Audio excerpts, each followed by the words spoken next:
Hello दोस्तों, आप सभी का स्वागत है आपका अपना यूट्यूब चैनल एसएससी यूनिक मस्ती में। दोस्तों, अगर यदि आप भी तैयारी कर रहे हैं SSC, banking, railway, constables, Bihar police, Bihar दरोगा, रेलवे, एएलपी और technician all other competitive exam का, तो आप हमारे साथ इस चैनल के माध्यम से जुड़ सकते हैं। और आप अगर यदि आप अपना जीके जीएस को बेहतर बनाना चाहते हैं तो आप हमारे इस चैनल को ज्वाइन करें और चैनल को सब्सक्राइब करें और बेल आइकन को जरूर दबा लें। इस सेशन का आपका पहला सवाल है, निम्नलिखित में से कौन सी जोड़ी संस्था और संविधान के अनुच्छेद से सम्मिलित है? भारत का सर्वोच्च न्यायालय अनुच्छेद 318, भारत का निर्वाचन आयोग अनुच्छेद 324, संघीय लोक सेवा आयोग अनुच्छेद 332 और महाधिवक्ता अनुच्छेद 351। तो ये आपका सही जवाब होगा। भारत के निर्वाचन आयोग अनुच्छेद 324 का ये जोड़ी आपका जो सही है। चलिए दोस्तों, हम अगला सवाल की ओर बढ़ते हैं। आपका अगला सवाल होगा, भारत सरकार के पूर्व प्रथमता सारणी में भारत के प्रथम न्यायाधीशों के ऊपर कौन आते हैं? तो ये भारत का महान्यायवादी, भूतपूर्व पूर्व राष्ट्रपति, चीफ ऑफ स्टाफ्स, लोकसभा अध्यक्ष। तो आपका सही जवाब जो होगा भूतपूर्व राष्ट्रपति आपका राइट आंसर होगा। अगला सवाल है, भारत के संप्रतीक के नीचे उत्कीर्ण भारत की राष्ट्रीय आदेशो शक्ति सत्यमेव जयते कहाँ से ली गई है? तो ये आप लोग सभी तो जानते होंगे, लेकिन आपका आंसर जो होगा मुंडक उपनिषद आपका सही जवाब होगा। अगला सवाल आपका ये है, शक संवत पर आधारित राष्ट्रीय पंचांग कैलेंडर का एक चित्र ग्रेगोरियन कैलेंडर पर आधारित 365 दिन को सामान्य वर्ष का निम्नलिखित तिथियों में से किसी एक के तदनुरूप है।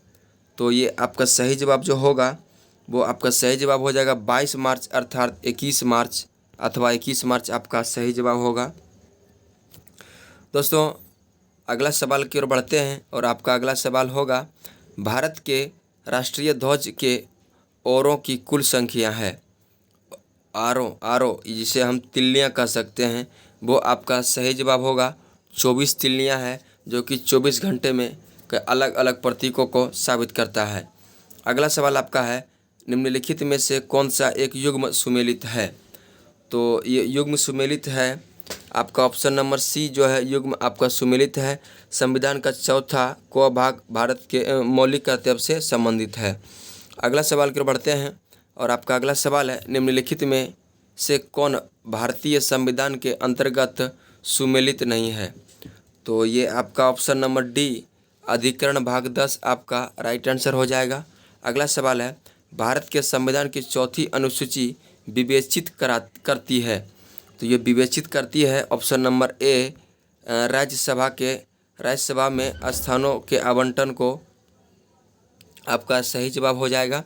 अगला सवाल आपका जो होगा, भारत के संविधान के अंतर्गत आर्थिक योजना का विषय है। तो ये जो आर्थिक योजना का विषय है ये समवर्ती सूची में है, ये समवर्ती सूची में आपका सही जवाब हो जाएगा। अगला सवाल है, शिक्षा जो प्रारंभ में राज्य सूची का विषय था उसे समवर्ती सूची में स्थानांतरित किया गया, यानी ट्रांसफ़र कर दिया गया है, वो किस संविधान संशोधन के तहत किया गया है? तो ये आपका 42वां संविधान संशोधन के तहत कर दिया गया है। अगला सवाल जो होगा वो आपका है, लिखित संविधान का अवधारणा कॉन्सेप्ट, जिसे कॉन्सेप्ट कहते हैं, वो ने सर्वप्रथम कहाँ से जन्म लिया था? तो ये आपका संयुक्त राज्य अमेरिका से ये जन्म लिया था, संयुक्त राज्य अमेरिका से ये जन्म लिया था। अगला सवाल है, भारत के संविधान में समवर्ती सूची का अवधारणा गृहीत की गई है। तो ये आपका ऑस्ट्रेलिया के संविधान से गृहीत किया गया है, यानी संग्रह किया गया है। और आपका अगला सवाल होगा, भारत के संविधान की 10वीं अनुसूची किस से संबंधित है? तो ये जो आपका संबंधित है दल बदल विरोधी कानून से संबंधित है, दल बदल विरोधी कानून से संबंधित है। अगला सवाल है, सेनाओं के प्रमुख की समिति चीफ ऑफ स्टाफ कमेटी के अध्यक्ष के रूप में कौन काम करता है? तो ये जो आपका काम करता है ये वरिष्ठतम सेना अध्यक्ष काम करता है, वरिष्ठतम सेना अध्यक्ष काम करता है। चलिए दोस्तों, हम अगला सवाल की ओर बढ़ते हैं।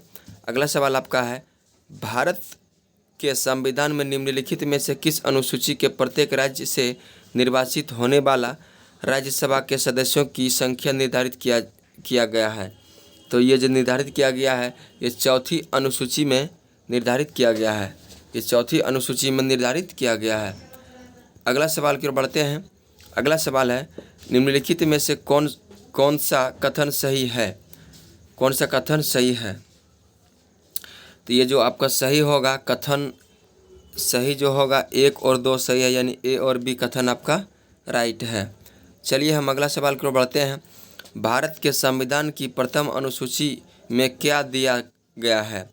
ये प्रथम अनुसूची में जो दिया गया है वह भारत के राज्यों और संघ राज्य क्षेत्रों की सूची की बात कही गई है। भारतीय संविधान के अनुच्छेद 1 में ये भारत के राज्यों और संघ राज्य क्षेत्रों की सूची कही गई है। अगला सवाल की ओर बढ़ते हैं। निम्नलिखित में से कौन सी भारत के संविधान की आधारभूत विशेषता नहीं है? तो ये आपका विशेषता जो है इस प्रश्न का आपका सही जवाब हो जाएगा, संविधान के किसी भी भाग का संशोधन करने से पहले संविधान की शक्ति आपका राइट आंसर होगा। अगला सवाल की ओर बढ़ेंगे और आपका अगला सवाल है, यदि भारत संघ के एक नज़र राज्य का सृजन करना हो तो संविधान की निम्नलिखित अनुसूचियों में से किसी एक को अवश्य संशोधित किया जाना चाहिए। तो ये जो किया जाना चाहिए ये पहली अनुसूची जो है आपका सही जवाब हो जाएगा। अगला सवाल की ओर बढ़ते हैं। भारत के संविधान की चौथी अनुसूची किस के संबंध में रखती है? तो ये राज्यसभा के सीटों का आवंटन या राज्यसभा सीटों के आवंटन के चौथी अनुसूची से संबंधित है। अगला सवाल है आपका, एशिया का सबसे लंबा मंदिर रोपवे किस राज्य में निर्मित है? तो ये आपका गुजरात राज्य में स्थित है। गुजरात राज्य में स्थित है आपका इंडिया का सबसे लंबा मंदिर रोपवे आपका गुजरात में है। अगला सवाल आपका हो जाएगा, हाल ही में चर्चा में रहा हिंदू उत्तराधिकार अधिनियम किस वर्ष लगाया गया था? तो ये आपका वर्ष 2005 में लगाया गया था। ये आपका वर्ष 2005 में लगाया गया था। चलिए दोस्तों हम अगला सवाल की ओर बढ़ते हैं। राष्ट्रीय युवा दिवस 2021 का थीम है। तो ये जो आपका थीम है युवा उत्साह नए भारत है। युवा उत्साह नए भारत ये आपका युवा दिवस 2021 का थीम है। अगला सवाल आपका है, गिनी की राजधानी कहाँ है? तो गिनी की राजधानी आपका कोनाक्रे आपका राजधानी है। गिनी की राजधानी कोनाक्रे है। सोजियम निम्नलिखित में से किस देश की सांसद का नाम है? तो ये आपका पोलैंड के सांसद के नाम सोजिम है। चलिए दोस्तों हम अगला सवाल की ओर बढ़ते हैं और आपका अगला सवाल ये रहा, संविधान के किस अनुच्छेद में अवशिष्ट शक्तियों का उल्लेखित किया गया है? तो ये आपका भारतीय संविधान के अनुच्छेद 248 में ये बात कहा गया है। अगला सवाल की ओर बढ़ते हैं, किसे अस्थायी मितव्ययिता समिति कहा जाता है? तो ये आपका सही जवाब जो होगा प्राक्कलन समिति आपका राइट आंसर होगा। अगला सवाल है, ओजोन परत पाई जाती है। ओजोन परत जो है पाई जाती है यानी ओजोन परत कहाँ पाया जाता है? ओजोन परत आपका समताप मंडल में पाया जाता है। अगला सवाल है आपका, भारतीय संविधान का कौन सा अनुच्छेद धार्मिक कार्यों के प्रबंध की स्वतंत्रता का अधिकार प्रदान करता है? तो जो ये स्वतंत्रता का अधिकार प्रदान करता है वो ये संविधान के अनुच्छेद 26 में यह संविधान के अनुच्छेद यह 26 में बात कही गई है। संविधान का अनुच्छेद 26 में ये बात कहा गया है। अगला सवाल की ओर बढ़ते हैं। अगला सवाल आपका ये रहा, किस संविधान संशोधन द्वारा सिक्किम का पूर्ण राज्य का दर्जा दिया गया है? तो ये आपका 36वां संविधान में ये बात कहा गया है।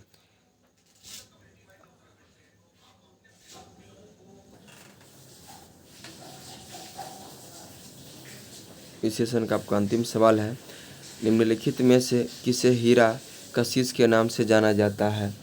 तो आपका सही जवाब हो जाएगा फेरस सल्फेट आपका राइट आंसर होगा। चलिए दोस्तों, ये रहा था आज का आपका इस जीके जीएस का अंतिम महत्वपूर्ण प्रश्न। हम फिर मिलते हैं नेक्स्ट वीडियो में, तब तक के लिए बाय, ऑल दी बेस्ट।